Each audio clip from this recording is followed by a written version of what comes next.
So you're wondering if that new ignition you just paid for will stop another theft. The short answer is no, it almost certainly won't.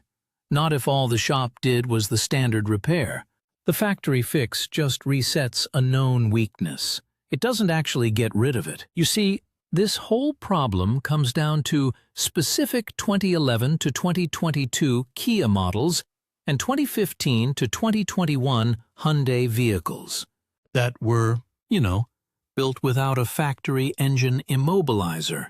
The method they use is pretty simple. Thieves just pry off the plastic covers around your steering column, which are usually held on by a couple of Phillips screws. That exposes the ignition lock cylinder housing.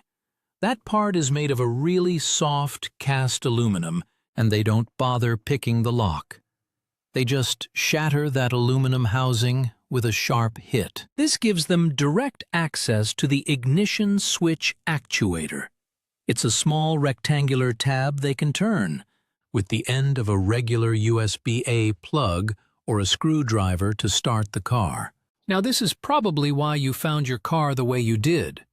If the battery seemed dead, but the car wouldn't crank or start at all, it's likely not the battery.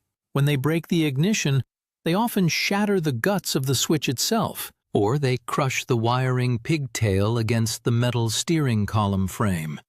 This creates a dead short to ground, which, well, it instantly blows a main starter or ignition fuse, usually a 30 or 40 amp fuse, in the box under your hood. If you find the car with the alarm blaring or the horn stuck on, the very first thing you should do is grab a 10mm wrench and disconnect the negative battery terminal. That'll silence everything that got shorted out. The shop most likely replaced the entire ignition lock cylinder assembly. The part number is something like 81900-C1500 for some Hyundais, and the electrical switch right behind it. The thing is, that brand new part is made of the exact same soft aluminum. You haven't upgraded the car's security at all. You've just reset the vulnerability.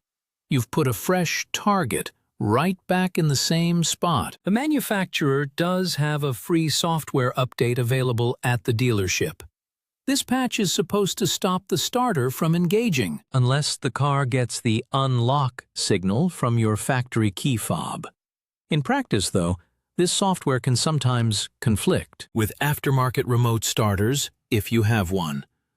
More importantly, it does nothing to prevent the physical attack itself. A thief can still break your window and shatter your steering column, leaving you with another expensive repair, even if they can't drive the car away in the end. To actually stop this cycle for good, you have to add physical hardware. The most direct solution is an aftermarket. Hardened steel steering column protector. These are basically metal sleeves that encase the vulnerable ignition housing, making it physically impossible for someone to break the lock cylinder. Another strong option is a full aftermarket CAN bus alarm system from a brand like CompuStar or Viper that includes its own hardwired starter kill relay. This creates a security layer that's completely independent of the factory system, and it's a much bigger headache for a thief. For some owners, the manufacturer is also offering free steering wheel locks. Now, these are mostly a visual deterrent, but they can be enough to make a thief move on to an easier target if you aren't eligible for the other fixes. Repeat theft attempts are a serious risk on these vehicles. Fixing the damage is the first step, but making sure it's the last time, well, that's up to you. Secure the column before they decide to come back.